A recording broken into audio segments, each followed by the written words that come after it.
Everybody wants the best experience they can have. Disabled people are no different.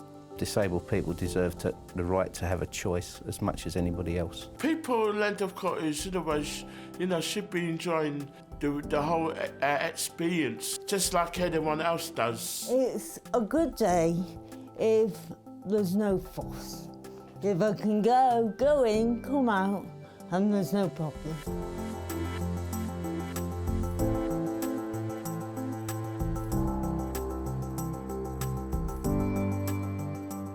I grew up thinking football was stupid, actually, that it was just men running after a ball and served no purpose. And then I decided one day that I had to go to one live football match in my life, because you had to do these things. And we went on a Saturday afternoon to see our first game. When we came out, we got halfway home when it was Joe who said, "When are we going again?" And we then got a season ticket and went to all the home games, and I just really enjoy it. Because I'm visually impaired, I often thought that I could see more on the TV than going to a ground and watching a match live. I've actually realised that going to matches live, you can actually get more of the football experience. We go to as many of the away games as we can, because the Dons have actually laid on a wheelchair accessible minibus. All the hassle of trying to get to away fixtures is taken away. We just go down to the stadium, park the car, go up to the minibus, and everything else is taken care of. Silly. I follow the game just by seeing a very small part of the pitch at any one time. So what's very helpful is when I can have a commentary on the game, so that I know whereabouts on the pitch I am supposed to be looking. Often you'll hear radio commentators say that a particular player has got the ball down by the corner flag. Well, there are actually 4 corner flags on a football pitch. The soccer side commentators may actually go that extra mile and tell you which corner flag. Sadly, there are still a number of places up and down the country where, as disabled away fans, you can't sit with your own fans. That is the worst. It just shouldn't happen. Going in can be not too bad because you get there early and there's not many folk around. Coming out, if you're 4 away fans in a crowd of 7,000 home fans, that can be quite intimidating. If it's dark, he can't see at all in the dark. I'm in a chair. That is quite a difficult scenario. It affects us both if we know the other one isn't happy. I sit behind the goal. I can't like when I sit, because I sit where the disabled part of it seems to be cancer now. When the games, are good end-to-end sort of games that I really like, it's brilliant. If we play away, I'll ask the stewards and then one who could listen to you carefully, if they could show me whereabouts I sit and then.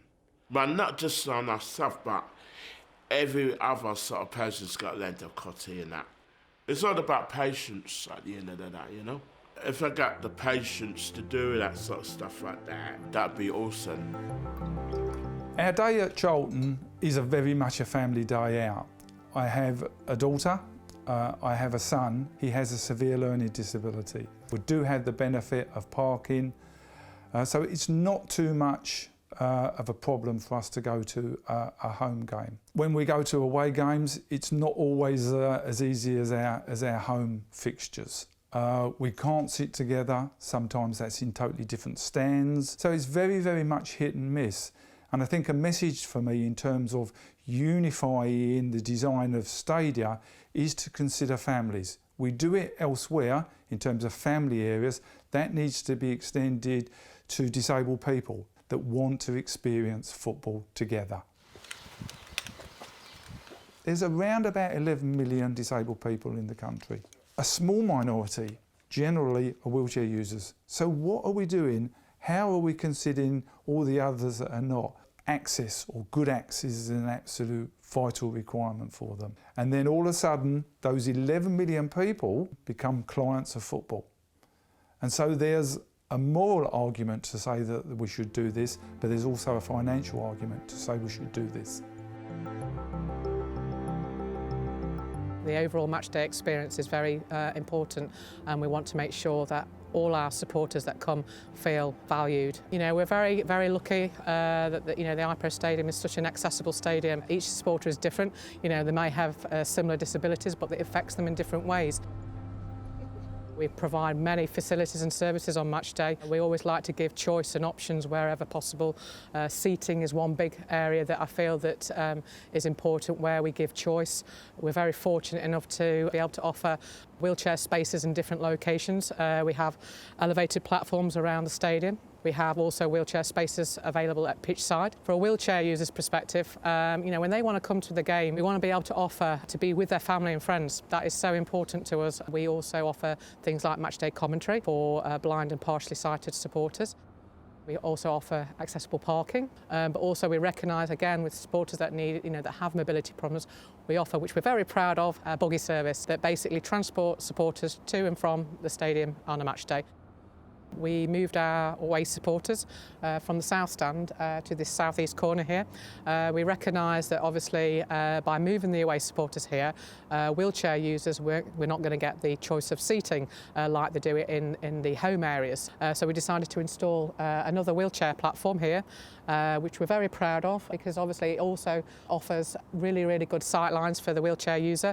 We've taken out the seating at the front, so if anyone were to stand up, the wheelchair user's view is not going to be restricted in any way whatsoever. We're a club that are very proactive. You know, we have a very much a can-do attitude when it comes to offering disabled facilities and services.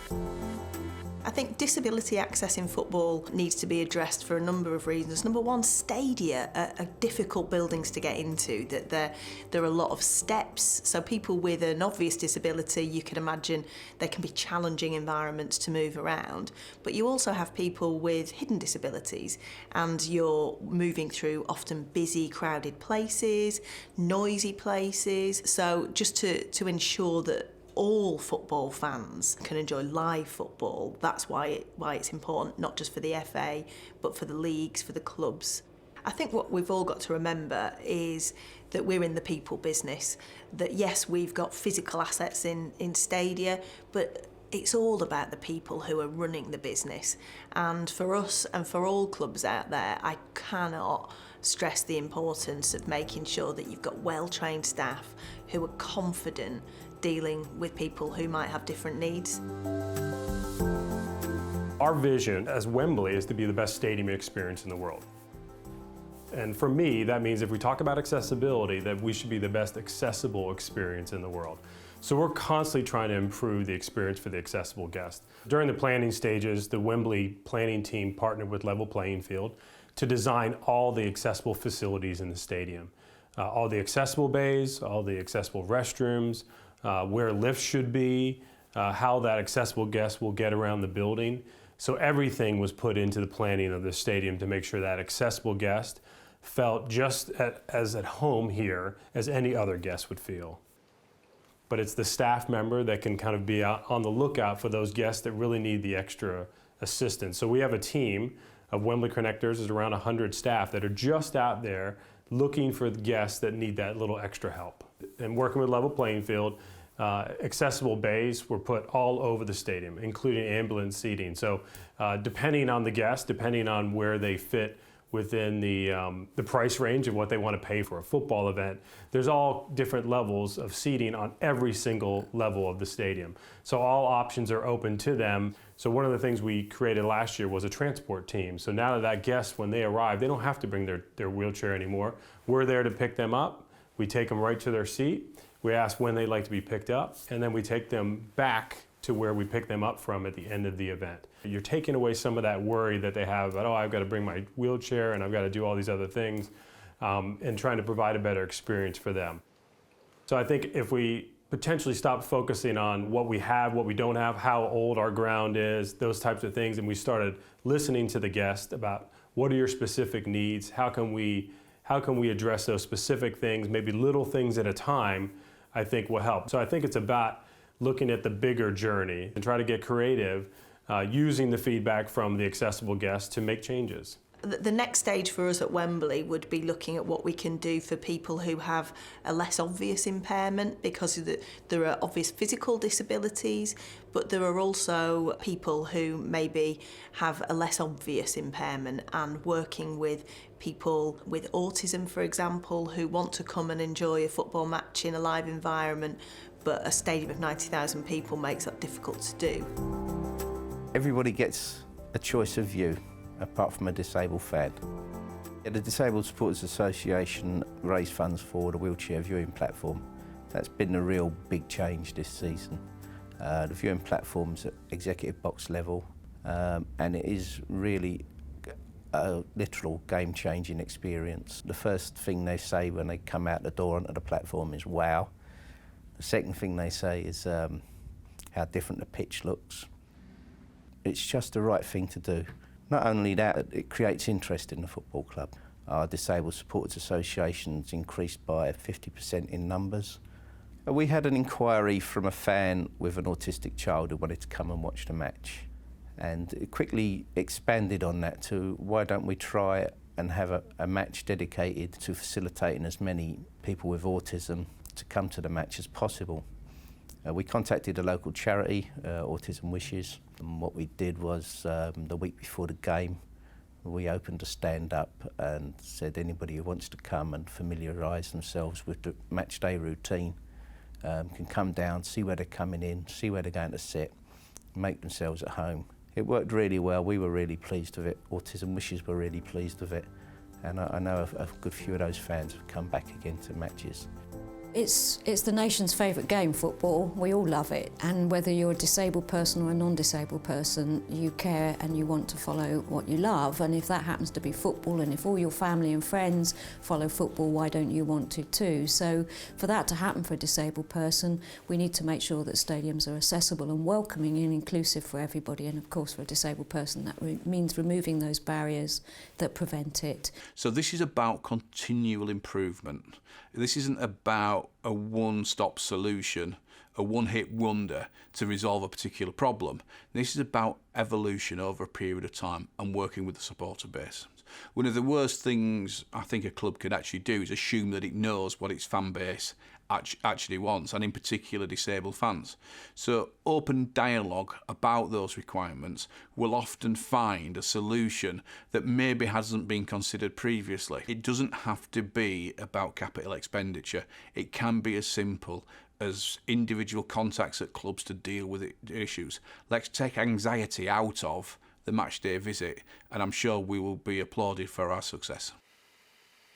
When I buy my match ticket, I want to be able to do it in the same way as everybody else. So if that means that I like to buy my tickets online, I should be able to do that. If I prefer to ring up and have a discussion with a customer service person, then I should be able to do that. When I have got my very valuable ticket in my hand and I'm on my way to your game, I want obviously to know that I'm going to arrive with confidence, I'm going to be welcomed, and then I'm going to find it really easy to get around your stadium. So if I'm somebody that's learning disabled, I need clear signage that makes it very easy for me to find my seat. If I'm a blind person, I may need a bit more direction. I may come with a companion, I may come with an assistance dog. If I'm a wheelchair user, I want to be able to find my way to my seat independently.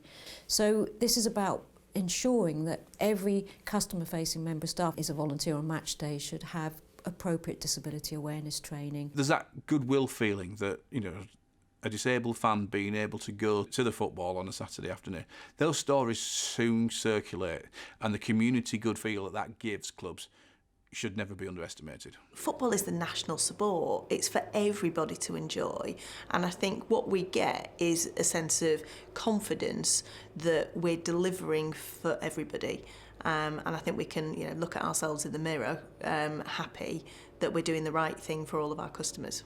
I want to be sat among all my fellow fans, cheering, crying, whatever the emotion may be, depending on whether we win or lose, but experiencing every aspect of that with the fans that are there with me with the same passion. Clubs, understandably, are quite fearful of the topic.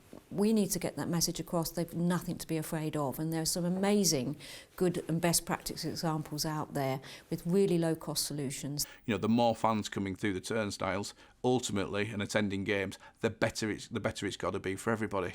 If I don't go to a football match, nor does my partner, nor do my friends. So we have to turn this on its head. We have to stop seeing it as a cost prohibitive problem and see it as a really exciting opportunity. And I think once we reach that point, the other stuff gets much easier. This should just be the way that we do business. It's really essential that we see every single person who's coming to our stadia as having the right to view football the same as anybody else. I'd like to say thank you to all the clubs, all the stadiums, all those heroes at every single venue, at every single club that are really working hard to make the change. And let's keep going. We need everyday champions if we're going to make this happen.